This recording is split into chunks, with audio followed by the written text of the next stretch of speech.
Amiyo ha, na wag niyo akong patayin, 'di ba? Parang may naghihintay akong asawang buntis o may naghihintay akong kaanak. Now, alam po niyo nung sumambulat po ito, itong mga balitang ito, talagang ang unang-unang pumasok sa isip ko rito, parang yung apila ng ordinaryong obrero ng driver sa kapwa-tao. Well, it turned out, ito pala naman sa Caloocan incident, talagang, kumbaga sa amin sa Batangas, halang naman pala talaga ang bitukan nito eh. Bakit? Marami ng mga kaso pala ng pang-hold up yun na sinasaksak talaga ng ice pick. Ayun, nakakulong na po siya ngayon. Pero yun dahil tapos na po yung dahil tapos na po yung incidenting yun. And of course, the Philippine National Police, the authorities will say that's an isolated incident. Pero hindi siya isolated in terms of yung consequence niya sa takot, sa kaligtasan po ng mga, at yung driver ay sumasalamin din sa karaniwang obrero na walang magagawa, walang choice kung hindi kumayod sa kalye. Opo. So ang point ko ay ganare, Sir Romeo, narito na sa linya natin si Sir ang apila po ngayon sa kapwa-tao, hindi sa pulis. 'Di ba? Pwede naman ang sulat niya, Mr. Police o kaya Ginoong Police, baka naman pwedeng masigurado ninyong kaligtasan ko dahil may naghihintay na asawa ako't mga anak sa bahay. Because security yung pinag-uusapan But the appeal really ay sa mga kapwa-tao. Yung po maya ating pag-uusapan yung maigi pa ha. I'll give you my peace of mind there. Pero kakausapin muna ho natin si Ginoong Romeo Maglunsod, no? Dahil ang balita natin, by next week, sabi po ng LTFRB, magkakaroon sila ng consultation. I think general consultation ito sa lahat ng stakeholders at sila ay kasama. Siya po, si Ginoong Romeo Maglunsod ay pinuno po, chairperson ng Motorcycle Taxi Community Alliance, MTCA. Atin lang pong kakausapin, ha? DCXL 558. Ginoong Romeo, magandang umaga po sir at thank you sa inyong pagpapaunlak po sa atin. Good morning! Magandang umaga. Magandang umaga po sa inyo, Bro Ricky, at sa inyo mga ginong tagus-fiber po. Opo. Siguro sisimulan ko Sir Rom doon sa tanong na bagamat nakikita na ho natin ito at sa iba'y parang obvious naman na nakakatakot, pero pwede bang tanong na ano ho ang general feeling, sentiment talaga ng inyo po mga miyembro na walang choice kung hindi lumabas ng kalye at maghanap buhay? Ito ang alam nilang hanap buhay, sir. Sa ngayon nangangamba sa kanilang mga buhay. Kasi nga, hindi mo nga alam, baka mamaya yan ay yung huling biyahe mo Iuwi ka na palang bangkay sa pamilya mo. At marami sa amin galit dahil para bang ang buhay namin parte lang ng statistika. Kasi sa sinasabi ng gobyerno, safe pa rin. Naiintindihan ko sila sa linyang numero 100 milyon ng Pilipino, 2 namatay. Ano ba naman yun? Talagang safe pa rin. Kasi sa kanila, yung 1-2 buhay, numero lang.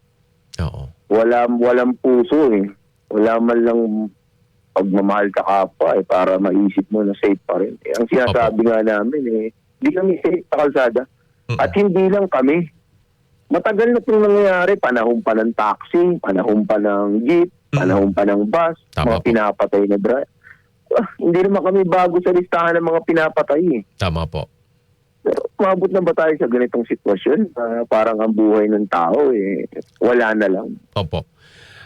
Sir, ano bang tingin ninyo, specifically halimbawa, dito sa nangyaring ito, are you looking at yung paglilesen o pagkonti ng police visibility, particular halimbawa dito sa NCR, na deterrent dito sa mga ganitong crime? Ano bang inyong assessment dito? Sa amin kasi, ang lagi namin sinasabi, nung unang-una pa, na may pulis sana sa kalsada na makikita mo at pagka nilapitan mo, hindi tulog. Atentibo. Para pagka may nangyaring ganyan, madaling habol yung mga kasasamang loob. Grabe din kasi 'di ba sa kwento nung sa Caloocan na itakbo pa siya sa ospital, ibang usapin pa yun hindi na lang siya umabot.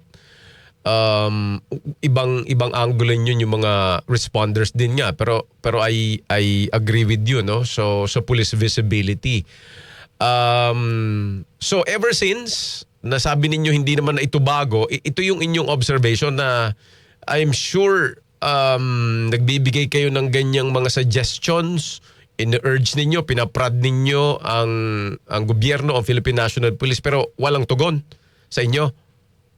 Wala. Dahil kung meron di sana matagal na mantakin mo, magkasunod pa. Oo. Hindi naman mga pangkaraniwang kriminal yan Oo. Mga demonyo na yan Ayun, Mantakin mo yung isa, naksak. Matagal na palang nananaksak. Hindi lang isa, dalawa. Tatlo pa sila dyan, nangyari yan. opo. Bago pa nahuli yan ng bayan. Hindi naman pulis nakahuli dyan Mm-mm. O ito naman sa may Cavite, binaril sa ulo. Mm-mm. Patay na pala, humihingi pa ng pera dun sa asawa. Oo. Mga ano pa ba yan? Mga pangkaraniwang kriminal pa ba yan?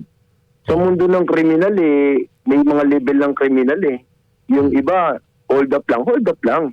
Mm-mm. Walang papatay. Oo. Ito, Tama. iba yung mga yan Kaya Hindi na nga. pangkulungan yan. Kaya kahit ikulong mo yan, hindi na mababago yan kasi ang demonyo sa katawan yan, ulutong na. Well, actually, I agree, Sir Rom, kasi yun din yung medyo nakakabahala, no? Doon sa report, halimbawa, I'm specifically thinking of, yun nga, yung Caloocan, halimbawa, na nabalita na meron na palang prior records, pero anyari, bakit hindi pa nakabartolina yun, no? At nasa labas. Oo, bakit nasa labas? Oo, Dito sa labas po kasi, Prof, konti lang ang matapang mhm. Konti, hindi naman kami lalaban sa kanila Papatay mo kami, wala naman kami magagawa Mhm. Dyan sa kulungan, pwede sila magpatayan. Pare-pare silang matatapang. Oo, tama naman. Diba? Oo. Ngayon, yung ginagawa ngayon ng ilan ninyong mga kasamahan na maglagay ng mensahe sa kapwa tao na, ano ito? Parang sa'yo, anong sinisimbolo nito? Parang sa akin kasi ang unang naisip ko doon is, wow, parang we are now appealing to our fellow citizens, not to the police, no? Ano na? Hopeless case na. Mm. Mantakin mo, di ka na naniniwala sa magpoprotect sa seguridad mo. Yes. Yes. Ikaw na yung nagmamakaawa. Parang nasa panahon na tayo ng alipin at saka ng mga Panginoon na pag hinabi ng Panginoon, pagpapatayin niya yung mga alipin na yan, ubusin niya yan. Makikiusap ka na lang para mabuhay ka pa Oo. Kasi dapat sana yung trabaho natin, ginagawa natin ng mataimtim, Mm. ng may puso. Yung paglilingkod na totoo, Mm. wala puro lang tayo rito nakaw Nakaw dito, nakaw doon, wala nang nakukulong.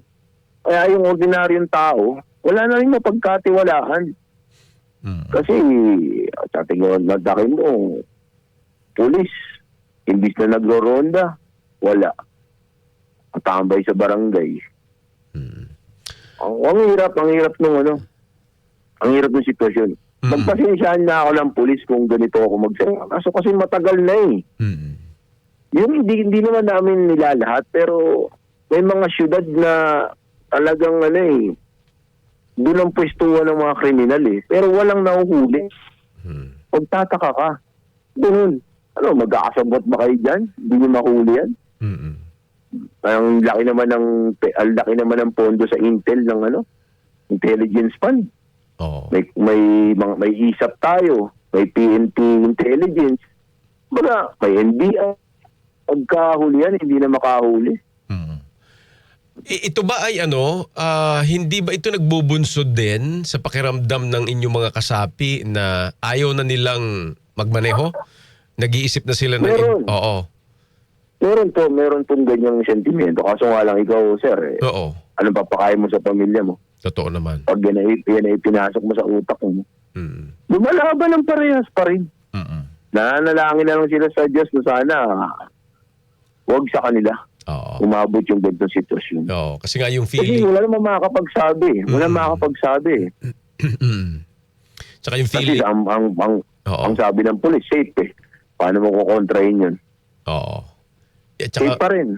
Tama yung Namatay sinasabi yung mo na yung feeling na no choice nga Yung iba, yun lang ang alam na hanap buhay, Oo. Yun lang po. Yung iba dyan wala namang pinag-aralan na mataas Oo. Na anytime makakalipat ng hanap buhay. Ang iba rito sa hanay namin may edad na rin. Natapos na rin kumahid sa mga kumpanya na dati na pinaglilingkuran na ngayon na lang. Na ngayon pa lang sila nakakaranas ng kahit pa paano magandang kita. May insentibo. May pakiramdam na mahalaga ka. Kaya mahirap po sa amin na wala. Totoo lang, wala. Kahit tanong sabihin ko rito, Sir Ricky, magmumura man ako rito, lumuha man ako ng dugo rito, hindi naman kami pakikinggan eh. Hindi kami pakikinggan. Hindi naman kami kagaya mo na angkor. Pagka binanatan mo na, manginginig sila. Kami wala, kahit ano sabihin namin masakit. Ang sasabihin lang sa amin, yan. Pangamatay ang mga yan. Total, mga ordinary lang yan. Wala namang kapangyarihan yan eh. Hindi naman tayo makapatanggal sa pwesto yan. Ramdam ko ang pinanggagalingan ng frustration. Doon pa lang sa binabanggit ninyo na hindi na naman nga ito bago. No, hindi na ito. Yun yung doon yun yung masakit na katotohanan doon eh. This is not new. And despite na hindi nga bago, parang kasi pupunta ako doon dahil next week daw, kung hindi ako nagkakamali, merong consultation. Parang merong mga stakeholder ang LTFRB. For sure, kasama dyan ang PNP. So kung ganyan yung frustration, ano pa ang inyong maihahain sa kanila? At ano nakikita mo pang, silbi nun, sir? Wala na akong... Tutusin, wala na akong paki sa mga yan eh. Kasi kahit anong dialogo natin, kung ang mga kausap mo naman, mga manhid, ng puso, ano pang silbi ng pakikipag-usap sa mga yan? Although, umaasa ko dyan kasi, civil na pakikitungo yan eh. Pero, kahit ano sabihin ko dyan masakit, kahit pa balatan mo ng yan, walang mangyayari dyan. Kasi, sir, nagbago lang ng pagkatao, nagbago lang ng trabaho, pero yun at yun ang lagi na nating sinasabi. Proteksyonan nyo naman kami mga pangkaraniwang tao. Iparamdam nyo naman. Kasi kung babasihan natin lahat ng numero at statistika, talagang safe pa rin. Safe pa rin yan. Isa, dalawa namatay. Magiging safe lang yan pag namatay na, 15 million na. Mga unsafe na siguro sa kanila yun. Pero yung isa, dalawa, sa kanila wala yun. Numero lang yun. Kaya nga sabi nung nanay ni Fabio, kaya lang naman kayo nandito kasi may naibalita. Napanood sa... Napanood. Nakita yung karimari-marim na na pangyayari. Pero kung hindi naman nakapanood yan wala yan. Patay, sino yan namatay? Hindi namin kilala yan. Sabi nga nung dating presidente tinanong siya tungkol sa namatay na hindi ko naman kilala. Bakit niya raw pupuntahan Pag yan din ang sentimiento ng mga yan, pag hindi ka kung normal lang na napatayan baka nakalibing na lang ngayon yan tapos patay na tong issue na to. Alright. Again, I understand po yung inyong frustration dito. Pero kayo ba naimbitahan dito? Or wala pa kayong paabiso dito sa dialogue daw next week? Wala pa pong abiso. Pero sabi ko nga sa kanila kami naman bukas lang Wala naman kami magagawa Sino ba naman kami? Hindi naman kami pwedeng humingi ng pribilehiyo. Ang hinihingi lang naman lagi namin yung sapat lang para sa amin. Hindi naman kami pwedeng humingi ng ng special treatment. Kagaya niyang paghingi namin ng police visibility. Pag sinabi ba namin humingi kami ng police visibility, kami lang ang puproteksyonan ng police? Hindi naman Bakit pagka mga yung Senado, yung Malacanang, pag may rally lang naman yan pero ang proteksyon, kagaya nitong SONA, ang proteksyon ng pulis, akala mo, ang lulusog dun may mga armas na parang kukubkubin yung lugar. Hindi naman Mga rallyista lang yan Ganun lang din kami.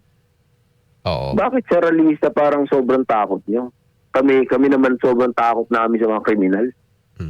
Hindi kami makaramdam ng seguridad at proteksyon.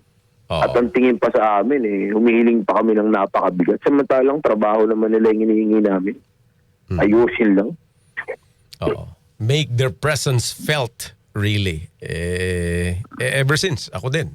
Sa tagal ko na nagko-cover dito, yung sigaw na yan, every time merong crime, Opo. yan talaga, yan yung paulit-ulit na sigaw. Kaya nga pagka nagta-travel din tayo o naglalakad tayo, yan yung una kong tinitingnan eh. May mga police bang naka-install.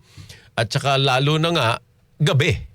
Lalo na yung madaling araw. Kasi di ba yung sa Caloocan, ka Romeo, pinili niyang magmaneho ng lumabas ng madaling araw kasi nga yung responsibility niya sa pamilya sa araw niya ginagawa. So talagang, I don't know kung paano nga natin iisipin yung mga ganyang bagay. When we call naman and we talk to PNP, di ba recently nga, meron uli kami binalita rito, yung sinasabi mo na tumaas ang parang yung safe index, yung mga ganon. Pero yun nga statistics yun, numero eh. Anyway, sir, maraming salamat sa ngayon. Ganito siguro, baka yung mga nakikinig sa ating, rider, parents, anak, o karaniwang pasahero, ano ba ang sa isang, understand again your frustration, pero meron pa bang maipapayo ka o meron ka bang masasabi pa hinggil sa mga nangyayaring ito? Sa mga kapwa ko rider, ang sinasabi ko lang huwag na kayong maghabal. Kasi dyan nagkakaroon ng unang problema Unang-una, yung mga pasahero dyan, pinikap nilang sa kalsada. Tapos wala namang pagkakakilanlan. Yan ang unang nagiging problema sa hanay namin Pero hindi ko rin sila masisi ba't nila ginagawa yun. Ang baba ng pamasahe. 10 taon na ang MC Taxi sa Pilipinas. Hanggang ngayon, walang batas na ipalabas ang gobyerno, ang legislatura patungkol dito. Lahat ng pinag-uusapan natin, sir, nasabi na namin sa Kongreso at Senado. Pero wala Yeah. Ngayon mabaong. Ngayon, katakot-takot ang interview, katakot-takot ang gusto ko makausap. Pero pag nailibing na yung dalawang rider, wala na ulit. Tapos na uli ito. Tapos na uli ang kwento na ito. Ngayon lang yan. Yeah. Ngayon lang yan. I understand. Anyway, sir, ganun pa man, salamat sa inyong laging pagtugon sa amin pong tawag pag kayo gusto naming makakwentuhan hinggil dito. And ako naman personally, I still hope na ito'y may patunguhan, lalo yung susunod nga dialogue daw next week. Let's see. Abangan natin kung ano mangyayari dito. Thank you, Ginoong Romeo. Salamat po sa inyong oras at sa inyong paliwanag. Maraming salamat din po, Sir Ricky. Thank you. Si Ginoong Romeo Maglunsod, Chair